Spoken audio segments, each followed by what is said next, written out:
Umupo ka lang, umupo ka lang. Umupo ka lang. Isusubo mo yung kalimutan nyo. So, discipline starts from home.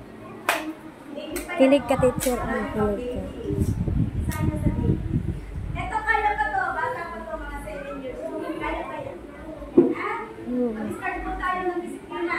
Kasi pag hindi tayo ng disiplina ng bata, promise, kayo iiyak sa pagdating ng panahon. So, umpisahan kayo. Bakit kayo mali tayo? Sinatumalas tayo. Sila tayong gadget, no?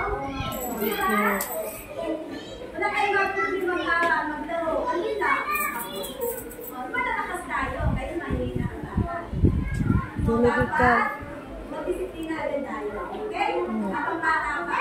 Para din sa atin. Para maging maayos yung buhay nila.